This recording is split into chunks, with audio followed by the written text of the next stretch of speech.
Hi, good morning, afternoon, whatever time it is for you. You are here with Angel and Beauty and Beast in Business.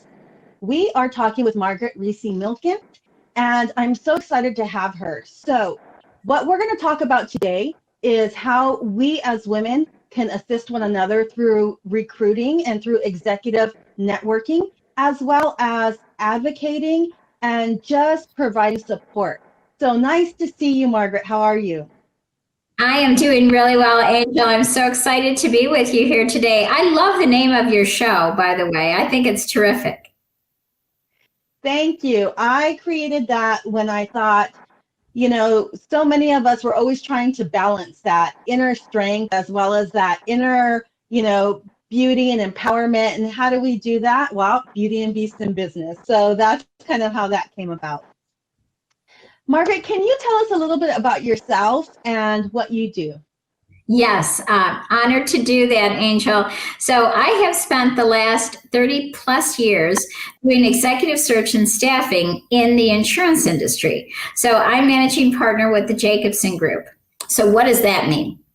That means that I'm a talent champion. I'm a strategist. I'm a connector. I am a serial connector. I love putting people together for good, for business, and for networking, for purpose and mission. So, at my core, I am a networker. I do it in my business at Jacobson, and I also do it in my nonprofit work, my volunteer work. I'm very committed to diversity, equity, and inclusion in the world, and specifically in my world of insurance. So it has been a joy to serve the industry and to get to know great women like you, Angel, and your network. I'm a big believer that women need to lift each other up, to amplify, to share, and to collaborate together. That's the way that we move the needle. And I'm all about moving the needle. I'm all about taking the aspiration to action.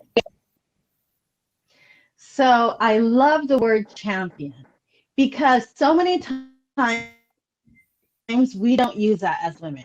We use advocate, we use leader. I mean, we use so many other, descriptive words, but champion is not one that we utilize enough. And I really do love that because I think that when we hear that word champion, we think that we are not simply winners ourselves, but we're bringing a team of people along with us.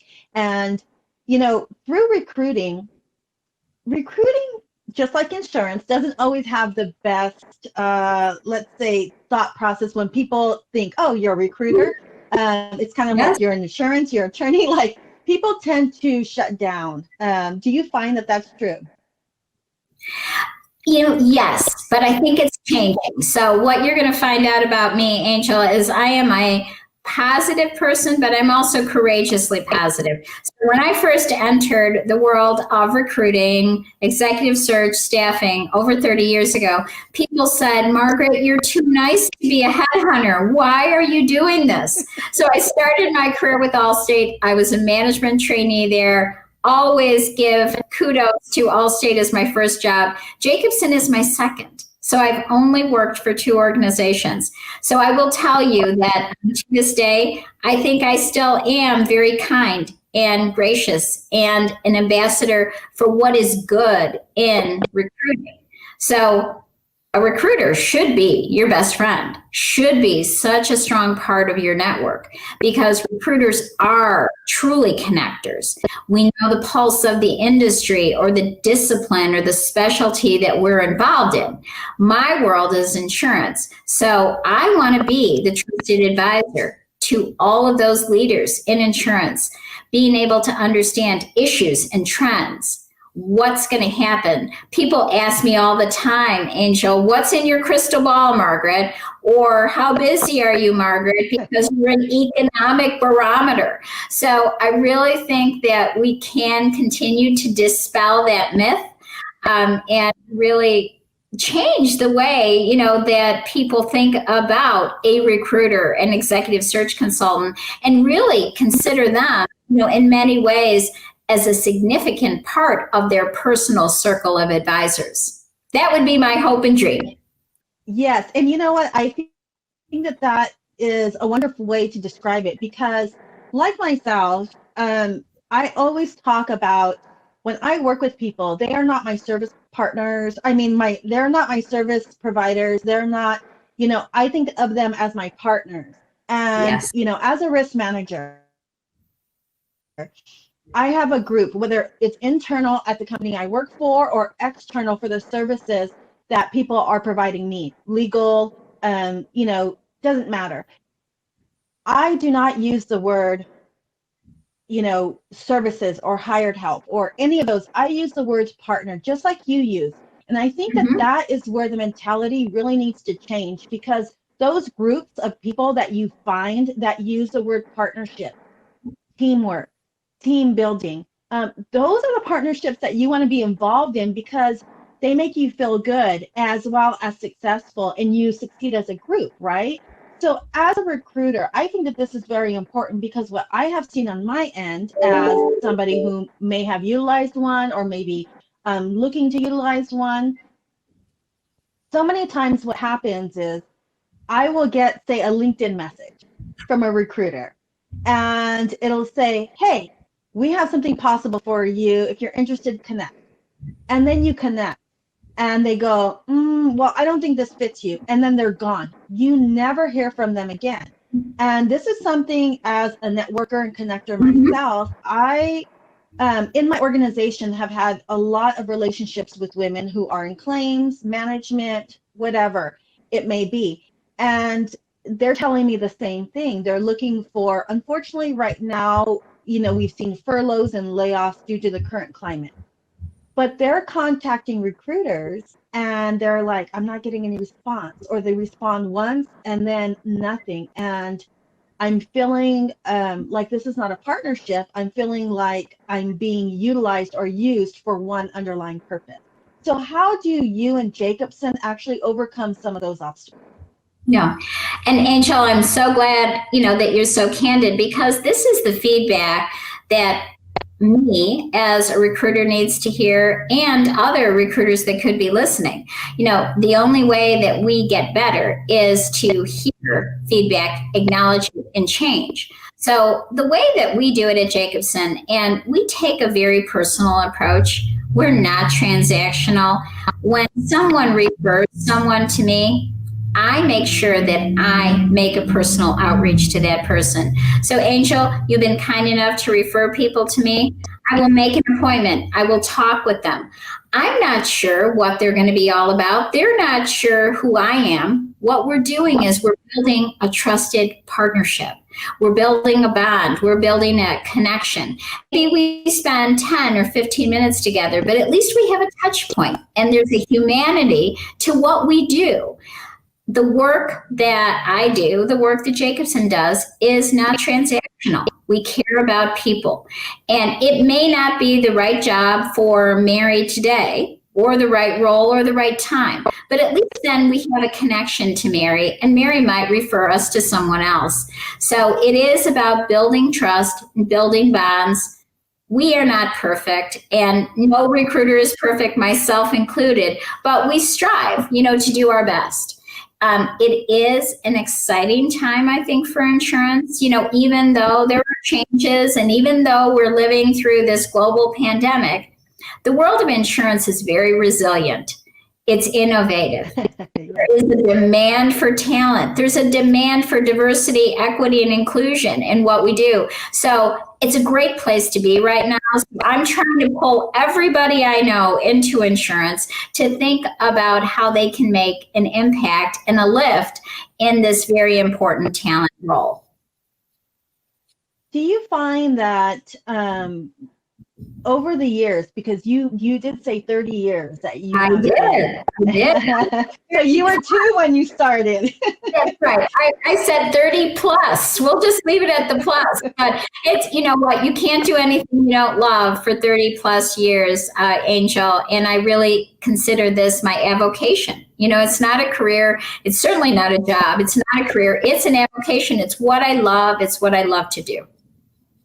And your passion comes through as I'm talking to you, which is so important because, we all have to work, we all have bills to pay.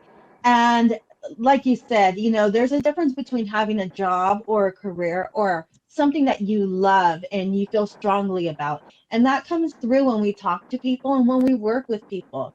But let me ask you, over the last 3 decades, have you seen a change in the way that women are coming into management or coming into recruiting? And not just from, let's say, maybe are they pivoting into bigger roles or are they actually applying for roles that maybe they didn't apply for 20 years ago? Angel, I think there has been a very positive shift.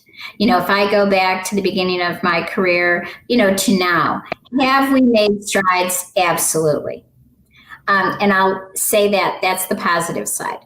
Okay. On the side where we need work, where I am impatient, desperately impatient, is we need to make greater strides. Okay. It's taken us 30 years to get where we are today. And I'm happy and I'm proud, but I want more. I want more for my daughter. I want more for your daughters, for my future granddaughters. This is really important, and the work that we're doing is groundbreaking. It's game changing and it's legacy. And right now we have to be impatient. We have to be those catalysts for change and for growth. Yes, I believe that. I really do. And so many times, it's not an easy thing to stand in front of, your career and to stand in front of the world sometimes. I mean, on social media, that's the world. Anybody can see you anywhere. But to Right. really be able to do that and say, yes, I do stand for X, Y, and Z. I stand for diversity. I stand for inclusion. I stand for, women and minorities and all of those people out there who need us to speak up, speak out, and stand up for them. Now, I have seen, and I am excited to see that there are some changes and that there are so many organizations and groups and leaders out there who have changed their mindset for this inclusion. So that's a great thing. Two, I believe at the beginning of our interview, you said that women need to support women. And I love this because, maybe 20 years ago, the mindset was there's only room for one woman at the table. Mhm.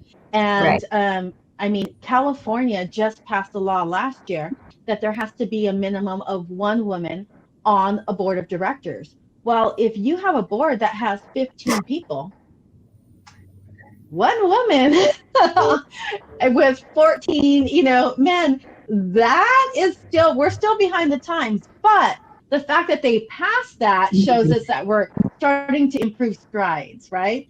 It's so true. I mean, we have to celebrate, the change, and we want more.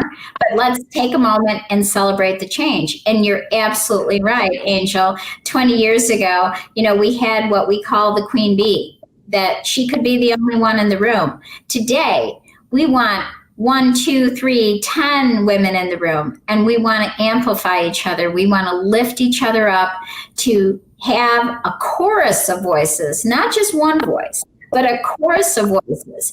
That's where we're going to make the difference. That's the change. We need women encouraging women to step up into their power and to say, yes, I am ready for this position, instead of saying, oh no, I'm not ready. This is a really important, if I can give this gift of a technique or a trick or a tip that women can use. When someone taps you, like a Margaret, on the shoulder and says, Angel, I've got this CEO position and you would be a fabulous candidate. I'd love to talk to you about it.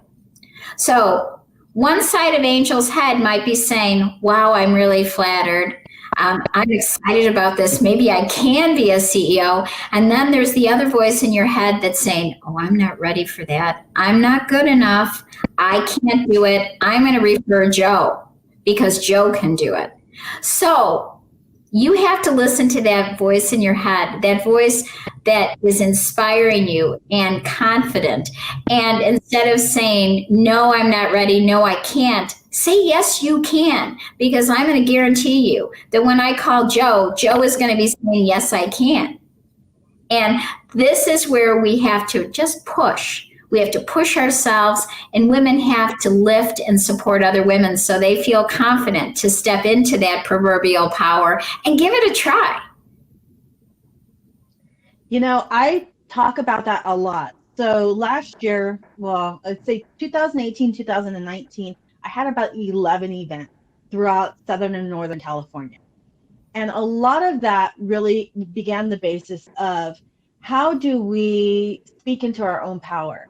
And one of the topics that I did talk about was that we look at a position and we say, well, we've marked 8 out of 10, but we didn't mark 10 out of 10.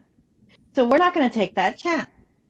And the second thing that we fail to do is look at our skill set as skills. Mm-hmm. We look at them as something that, we do very well. And most women do that very well. So we don't put it into our skill set. We don't put it on our resumes. We just think, that's, something we do pretty well. And so I think that those are really things where I work with women and I say, let me see your resume. And I'm like, okay, what makes you stand out from somebody else? So if you're a claims adjuster and you're going for a management position and there's 20 claims adjusters going for that management position, they all have the same duties there. What makes you stand out? And so that's something. And how do you help women? I did see that your bio is full of nonprofits that you work with, which I'm excited about because I'm a nonprofit girl myself. So can you talk a little bit about some of the nonprofits and what you do with them? Absolutely. And I'm going to say it's a wonderful myriad of organizations. I think the thing in common, I've kind of have two themes, diversity, equity, and inclusion, and STEM. So I am the chair of the board of the Actuarial Foundation. I've worked with actuarial professions my entire career. It is such a joy, such a privilege, such an honor to chair this foundation. And we are committed to math education, to financial literacy, to STEM. And it is a wonderful organization where we give, we mentor, we tutor, we provide diversity scholarships, and more. And it is, it's terrific, and more to come on the Actuarial Foundation. I'm also the chair of the Women in Insurance Initiative, 4 Million Women Mentor STEM Connectors. So another STEM-related organization where we are committed to bringing STEM girls and STEM young girls into insurance. Because as you know, Angel, there are so many facets of STEM that are insurance. Underwriting, actuarial, analytics, risk management, technology, finance, and the list goes on and on. Yeah. We have so many STEM careers in insurance, and we want to get the word out. And I think that, the accounting field and the engineering field have done a terrific job in STEM, and there's plenty of room for all of us at that big table. So very involved there. And then on the diversity, equity, and inclusion front, I'm going to start out with Dive In because that is happening on September 22nd, 23rd, and 24th. This is the global celebration for diversity and inclusion in insurance. And I'm very proud to be the America's co-champion with Dave Bishop of Willis Towers Watson and Noel Codispati.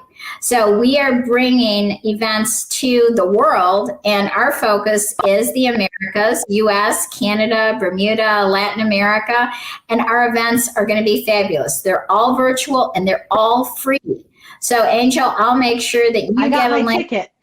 Okay, you got your ticket. And sign up. We're doing some really important work.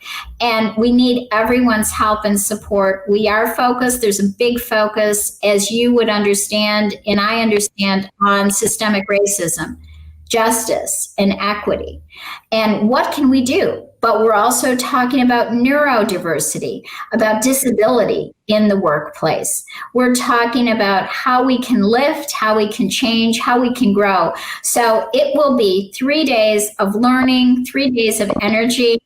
We have some fabulous keynote speakers. We have Dame Inga Beale, who is the founder of Dive In. We have Kelly McDonald, who is a fabulous keynote speaker, talking about people and working with people who are different than you. And I have to brag a little bit about our Grammy award-winning singer and lyricist, Saida Garrett, who is going to be singing 2 of her songs, her famous Man in the Mirror that she wrote for Michael Jackson, and a special song that she has written in support of Black Lives Matter called Say Their Names. So that's brought to us by RMS and Karen White. So we're excited, and that's just the tip of the iceberg. We've had the CEO from Ben and Jerry's, and we have the mayor of Boston and so it's going to be a star-studded 3 days, and I hope you all join us. We also have some great groups that are very focused on networking. This one is called WING, the Women's Insurance Networking Group, and we welcome men. That is something that's really important to us. So we're a group of men and women working together, networking together, building trust and friendship together. Wonderful group. If I do say so myself, and I know, Angel, you've been introduced to it by our wonderful Enya He.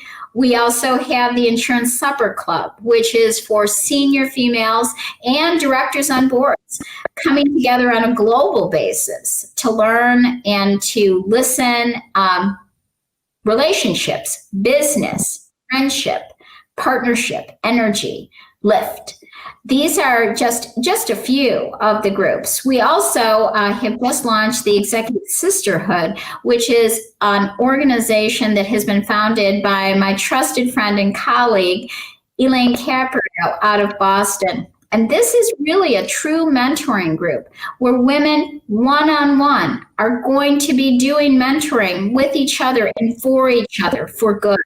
So we have a lot to do. We have a lot of avenues, and we're going to be putting them all together under a big tent. So you'll hear more about that, Angel. But it's really important that we collaborate and we support and we lift each other. And all of these groups are all doing great work. Let's just get everybody under the tent so we can all do it together and all celebrate all of our victories that way. Back to the chorus. I agree. And I love the mentoring part because, that's something that I've done through my career, as short as it may be, is mentor other women when I can. If I have any information I can provide, I do. And that was part of me starting the pro firm, the Professional Females in Risk Management here in California, was how do not just but how do I connect with other women who are experts in finance, experts in business marketing, all of these things, so that we can provide information and create a mentorship with women. And what we see is some companies are very good about creating mentorship programs within their own companies, but it usually stops at the lower levels. So they come in as a trainee or as maybe a level 1, and there may be some mentorship there. But what I find is as you continue to move throughout and navigate your career up into higher realms, that mentorship program is usually gone. And so I would love to get additional information that I can add to my website about these nonprofits that you work with, because I think that it's very important for those women who are in middle and upper management to find these organizations where they feel like, okay, I've hit my ceiling, where can I go next, and who can help me through that? So would appreciate to get that from you. Oh, I would be honored. My next question for you is, yes. Oh, great. So my next question for you is also, let's take it to the employer side, because employers are your clients as well, right? you are able Mhm. to find employers across the nation who are looking for individuals to place for insurance, right? Have you seen Yes. a change in how they are, maybe how they are looking for new people? Is it the box kind of breaking open so that we see more of that DNI coming in? Absolutely, Angel. I think it really is. And I think that there is an intentional approach now to recruitment. That it isn't an afterthought, that organizations are very mindful of their commitment and their mission to diversity, equity, and inclusion. And they're going to build that into their culture, into their DNA, and into their hiring practices. So I will tell you that the challenge that all of us have in insurance, which has been a traditional white male environment, is to expand the way we think, bring in certainly women. We've done better with white women, but we haven't done as well with women of color. We need to do better for Black and brown women. We have to, and we will. And we're focused on that. We're focused on the LGBTQ community. We're focused on the community of those who have different abilities. We are looking at this all different ways. I like to use the kaleidoscope analogy because when you look one way and you find the light, you see something different, and you turn it and you can see something different. We have to continually shift and pivot and change and push ourselves. It's not easy, but it's important, and we're making that difference. And we have to talk about it. It's not going to happen. We talk and we have to act. We talk and we act, and we learn and we celebrate. As we said, California said one woman, but you know what? They said it. And when they said it, one woman on the board, the rest of the country listened. And there was an energy and a groundswell. And some states said, we can do this too. And why not play offense instead of defense and get the word out? So I think we're seeing the change happen in the boardroom, the C-suite, the VP level, and all of these emerging levels.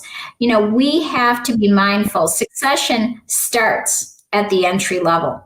We're looking at those entry level talented individuals. Generation Z, we love you. Those are my kids. Generation Z, you will change the world with the millennials. You absolutely will. You are our future C-suite leaders and directors on all of our boards. So it is exciting, and certainly age is a factor. Why not get millennials involved on your boards? Why not elevate millennials into the C-suite? It's time. It's absolutely time. So the word of the day is intentional. And so many times I see people shy away from conversations that are necessary. And no one says that they're easy and they're not always comfortable, but they're necessary. And so if we're not intentional, if we don't put the intention in our policies, in our practices, in the way that we hire, in the way that we retain talent, um, things stay the same.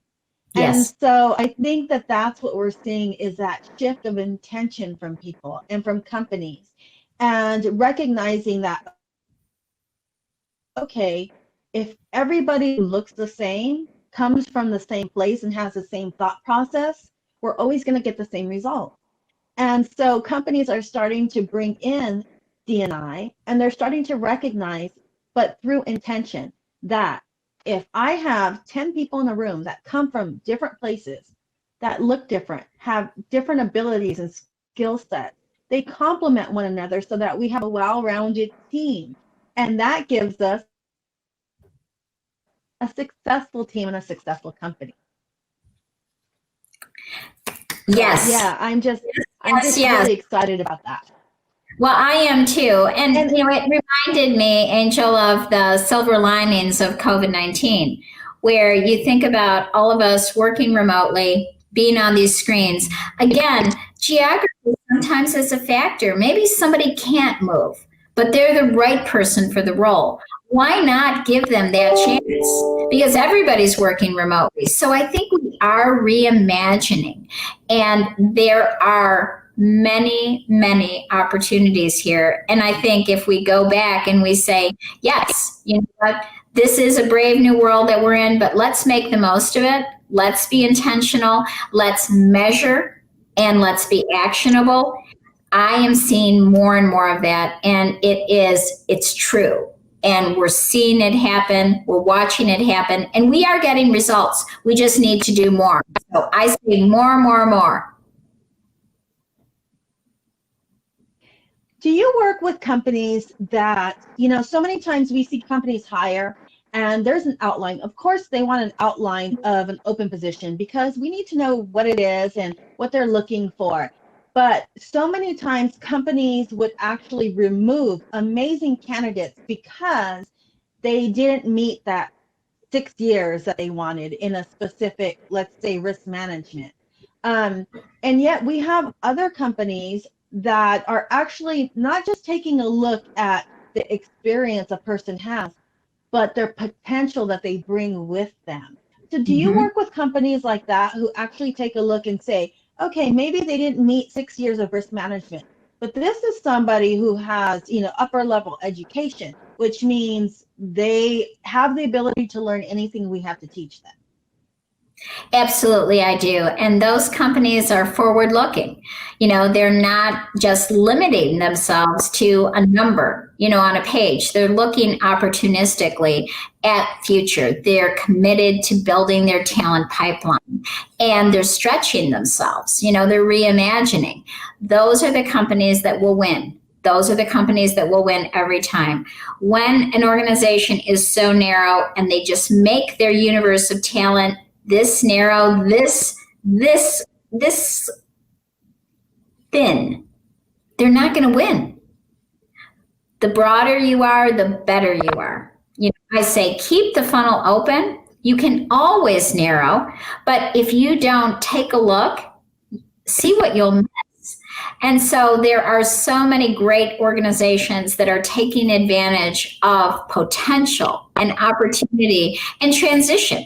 It's a great way to bring fresh talent into the industry where we can, in IT, in finance, in analytics is a great area, and we know there's transferable skills, marketing, human resources, so many great places where we can get those fresh eyes and fresh perspectives in.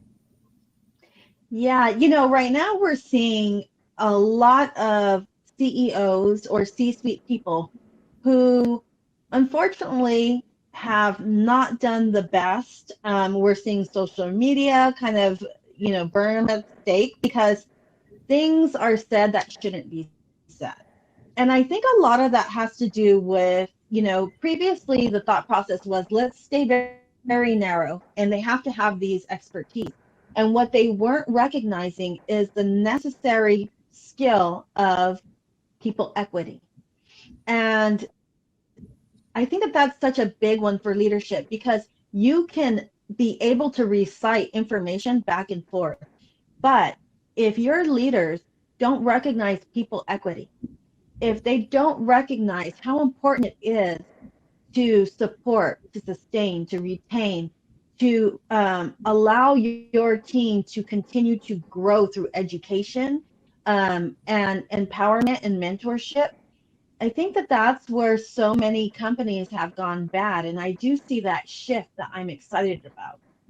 Yes, I see it too.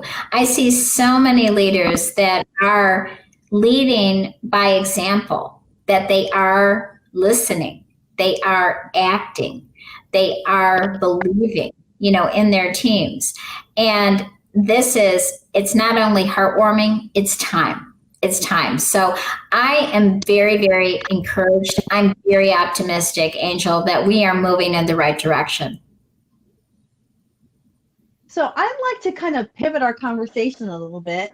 And risk is my passion. It is my passion when I talk about it for women, not in the career sense and industry sense, but but as a person, skill, tool. Because so many times we as women may be risk averse, whether it is by nature or whether it has been taught to us, through education and experience. Um, and right now, my whole conversation with women, and I will say the way that I speak up and speak out is really to show women of all ages the ability that risk can play in our careers in navigating. And, so many times I see very educated, well-rounded women, and men, I will say that as well.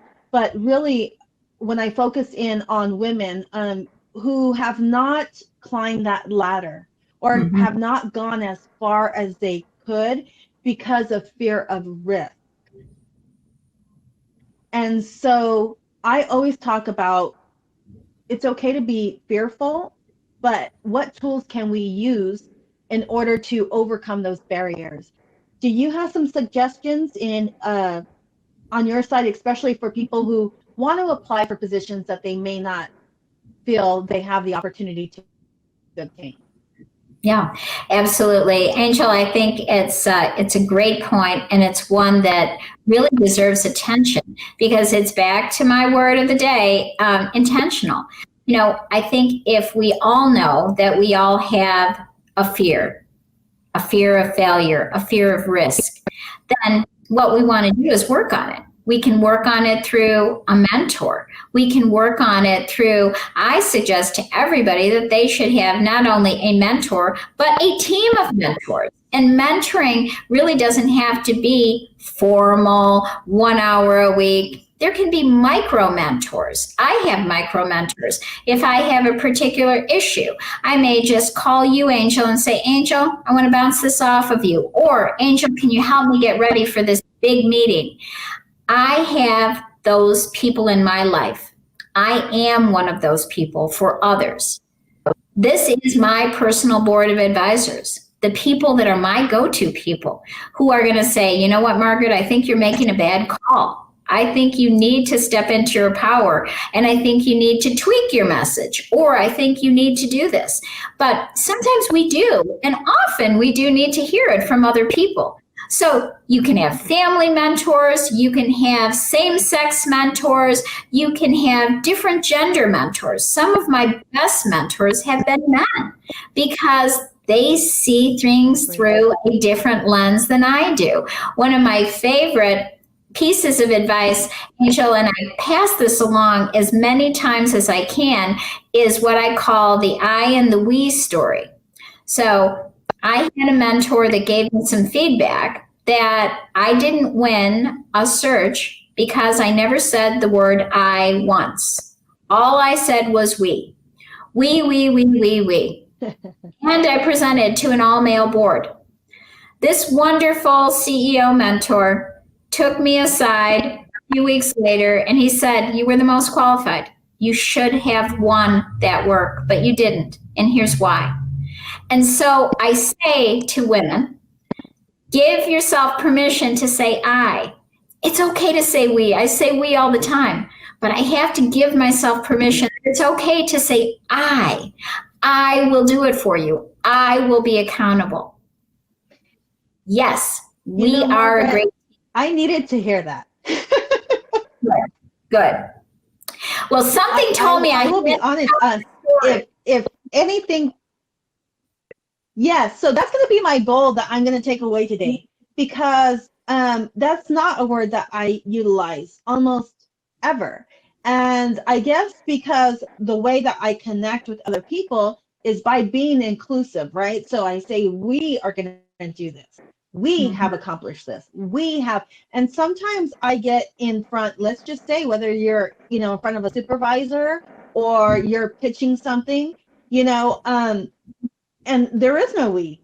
It is I. And so many times I find that little word, one letter, becomes uncomfortable sometimes to say, because you feel like we are not taught to say that, because we're taught that when we say I, it is selfish.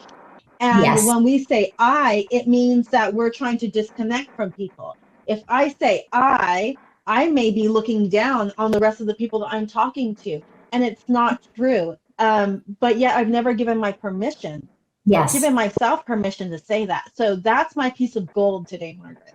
Oh, I'm so glad, Angel. And you're right, it is cultural, and I think that there is such an importance that I place, and I'm sure you place, on humility and servant leadership. And I do as well. By me saying I and we doesn't make me an egomaniac. It makes me accountable. It makes me trusted. It makes me somebody that someone will believe. So I think just a well-peppered eye, as I like to say, will make all the difference. So I can't think of a better way to end our conversation because honestly, now I'm going to go back and write this in my journal and think, how do I create a little PowerPoint or presentation for these young girls that I talk to all the time? I do utilize both my websites often for small blogs or just information that I like to throw up there and think somebody's going to see that and take it back and go, wow, I learned something. So with your permission, I'm going to utilize the Um, I. honored for you to do that, Angel, and thank you. You're a wonderful storyteller. I did a blog, and I think about you now. I said the world needs more risk storytellers, and you do risk for a living, but we also talked about the other side of risk, and you are a beautiful risk storyteller. So my applause to you. Thank you very much. I have had a blast. I have learned so much, and I'm really excited to be able to take, our relationship and grow it in the world through this conversation, as well as be able to take the information about recruiting to so many women that I know and say, it's just about finding the right fit, finding somebody who looks at you not simply as checking the box to fit you, but looks at you as a person, an individual who can actually benefit from their services and they can benefit from ours. And I think collaboration is something that's so important. Amen to that. Thank you, Angel. Thank you. Let's start again. Working for